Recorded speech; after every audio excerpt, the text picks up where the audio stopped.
going on, everybody? Got a little downtime right now at the polo field, so I figured I'd make a video.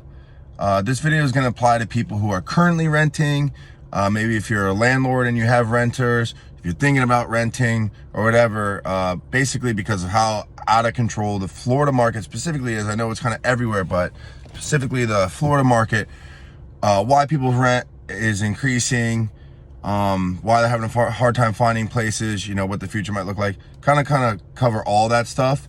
So just bear with me, but we're going to focus on renting right now. So I'm seeing a lot of people, I'm hearing a lot of people, they're real pissed off or they're in bad situations because their landlords are skyrocketing their rent, you know, absurd amount of prices, doubling it, $500, you know, all sorts of things. And people are upset saying that these landlords are greedy and they're just trying to protect their profits and they're just trying to capitalize on the current market right now.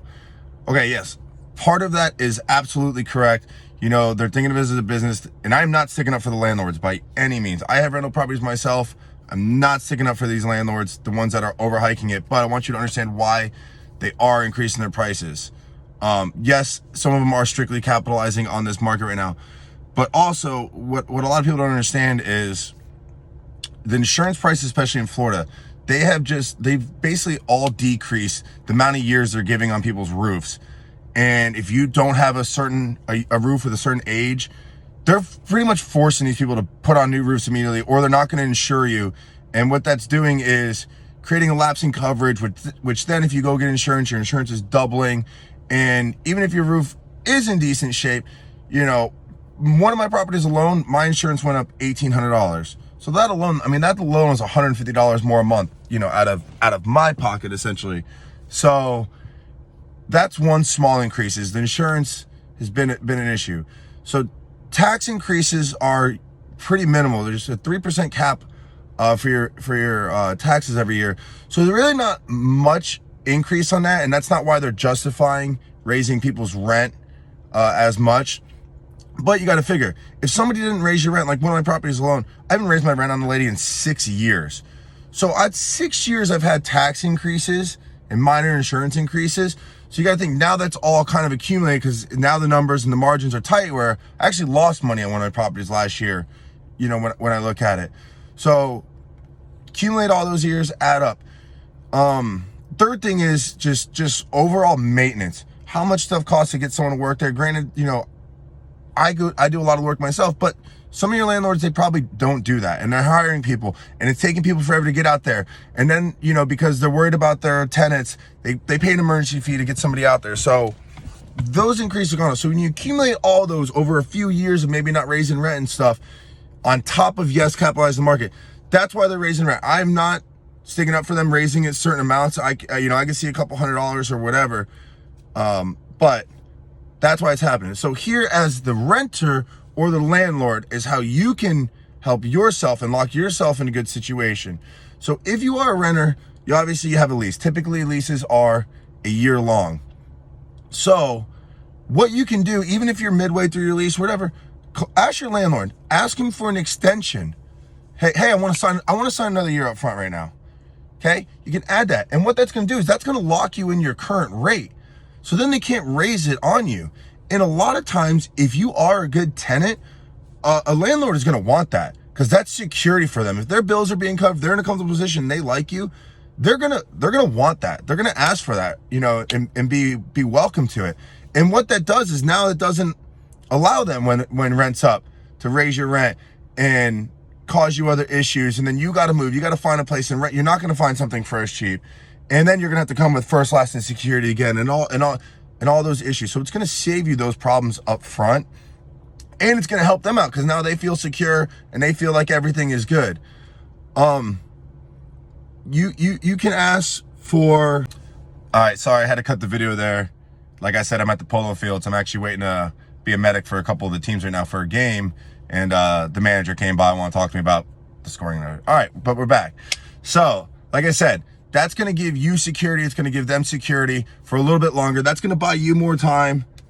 More people will come by. It's going to buy you more time to save up money to buy, because the ultimate goal is to buy. You know, you want to build your own equity. You want to, you know, not pay someone else's crap off.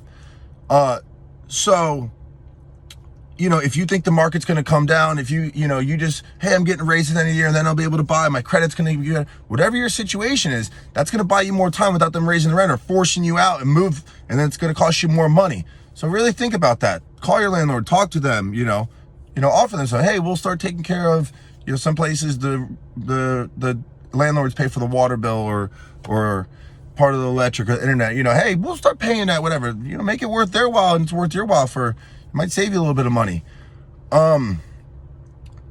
So talking about the rental market and why I think this is going to be a great idea for you is I just do not see this market slowing down, especially in Florida again, because we now have like billionaires from Goldman Sachs and some of these hedge funds and all these places coming down from New York and these other states that are paying these income taxes. They're moving their operations to Florida right now. They want to get out of that state income tax. Granted, they get tax breaks, they're assholes. But they've already started building down here and buying up properties. And I just read an article right now that 25% of the houses that are coming on the market are being bought up by investors. So that number alone, whether it's the big guys, little guys, whatever, that number alone is going to drive this rental market out of control. And there's going to be nothing left. So you really want to get in now. Lock yourself into that rate that you're currently paying a month, that's comfortable for you, because they are going to go up. And if you could buy yourself another year without getting pushed out into a bad situation, that is my best advice in rental. Get locked in, save yourself, because I do not see this getting any prettier, guys. If you're looking to buy, it is a lot easier to buy than you think. You do not need as much money as you think. Granted, I do not like the inventory that is out right now. I think everything is crap that's coming on the market because people are just trying to dump their trash, but it's going to put you in a better situation. This is not going to get better, especially in Florida. We're actually seeing in Florida the highest inflation in the country, but that's because everybody's moving here and paying premiums for everything. It's driving goods, services, everything in Florida up. So, a few $100 a month here and there, that could really make a difference over a year and a half, however much you have to get into that house, get into that property. And then, with the market still increasing, and I still very much think it is, you're still in a good time to buy. And you're still gonna build yourself equity and stuff. So, hope this information helped. Sign that extra agreement. Lock yourself in unless you think you're gonna be able to get out, because it's gonna get ugly for rentals.